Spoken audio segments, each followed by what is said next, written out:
Coffee and wine, the age-old beverages, one slightly older than the other, but two of my very favorite things. And I'm here in the chilly yet very sunny Niagara, Ontario, March 2022, Canada.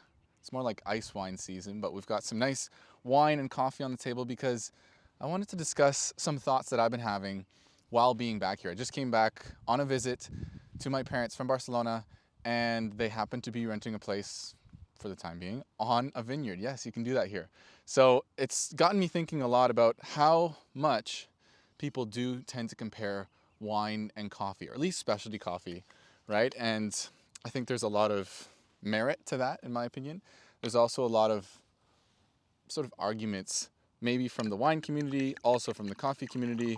Hey, look, coffee and wine they're just not the same, right? And sometimes we like to treat coffee like wine, and other times I don't know if anyone treats wine like coffee. Maybe some of us have it for breakfast, but something that I've been thinking a lot about beyond just the beverages themselves, which are both delightful, it's more around the marketing and the communication behind both of these industries. So wine has been around for a very long time. If you ever read the Bible, they drank a lot of wine back then, probably even before that.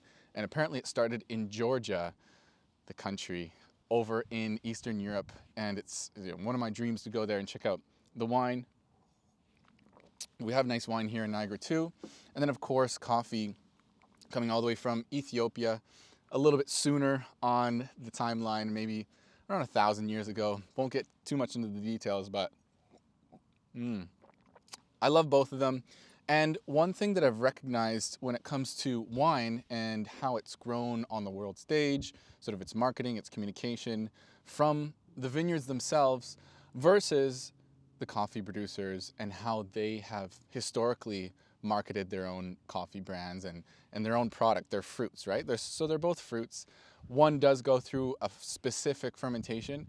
Coffee, on the other hand, doesn't necessarily need to go through a fermentation. Of course, if you've ever tried any funky fermentations, funky coffees like anaerobic or carbonic maceration, or even a natural process, sun-dried natural, it's fermenting a little bit in there, but it's not necessary for getting the coffee drink. So these are two very distinct drinks, colored somewhat similar depending on the wine, depending on the coffee. But what I'm curious today is how can we empower the coffee producers to take into their own hands the marketing and the sales and the communication of their coffee in the same way that the vineyards, that the wineries have done for so many years now. Even, of course, dating back to France, we all know some very prestigious regions there, maybe Champagne, Bordeaux. But when it comes to coffee, we are starting to hear more and more about the regions. Maybe it's Colombia historically or Ethiopia, but even down to the micro-regions themselves.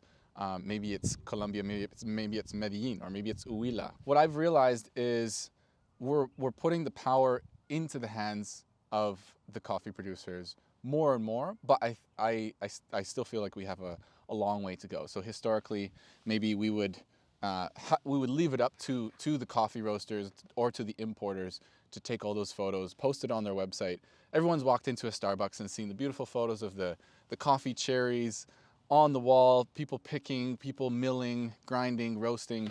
But we're seeing more and more now. I've got this beautiful box of a coffee from a roaster in Edinburgh, Scotland. And I think it goes to show how much more emphasis we're putting in terms of the presentation of the coffee, and in terms of just making it an elegant choice on the shelf for people.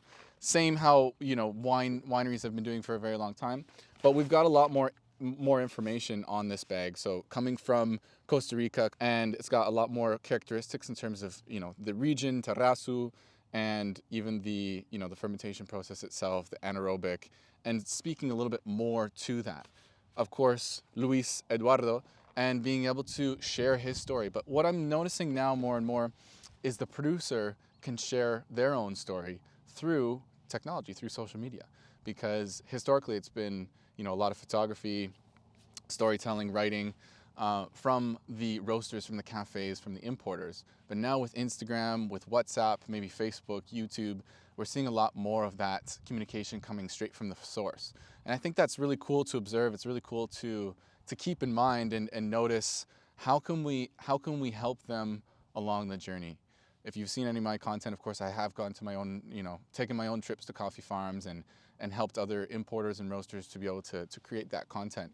But I think it's, the essence of specialty coffee and creating that connection, creating that relationship with the producers is how it all started. That's how we've been communicating that connection or that direct trade in some cases from the very beginning.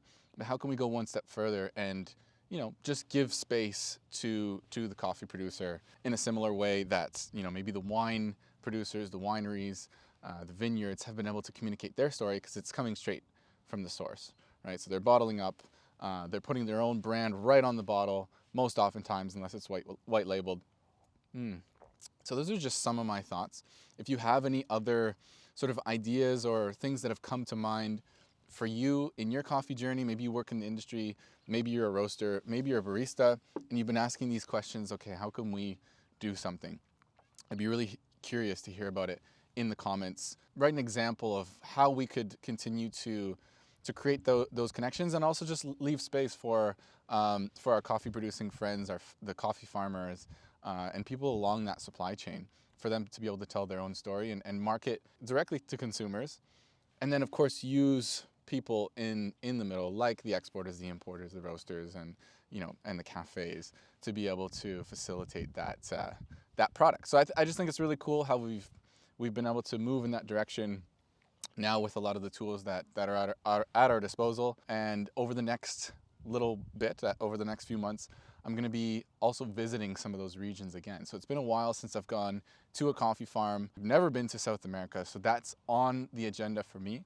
And I really want to get down to the farm level again and start to meet some of these people, some of these producers, some of these pickers even, people who live in that coffee producing community, and get to the bottom of what they think, some of the strategies are, and see them in person, right? I've seen a lot of really, really cool content coming out of coffee producing countries, a lot out of Colombia, also Costa Rica, Ecuador, Honduras, Guatemala, Nicaragua, El Salvador, and Mexico, of course, Venezuela a little bit as well. So stay tuned for that. I really want to hear from you, and if you want to follow along on that journey coming up, do feel free to subscribe right now, and you can follow along. I'm really eager to hear your input. Send me a message on Instagram to let me know where you'd like me to visit. What kind of things would you like me to investigate with the video and the photos and the stories?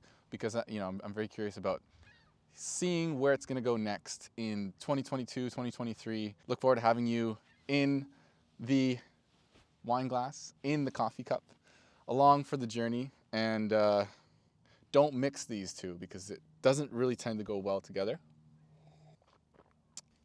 But I am drinking it together right now to make a point. Oh, that is actually good.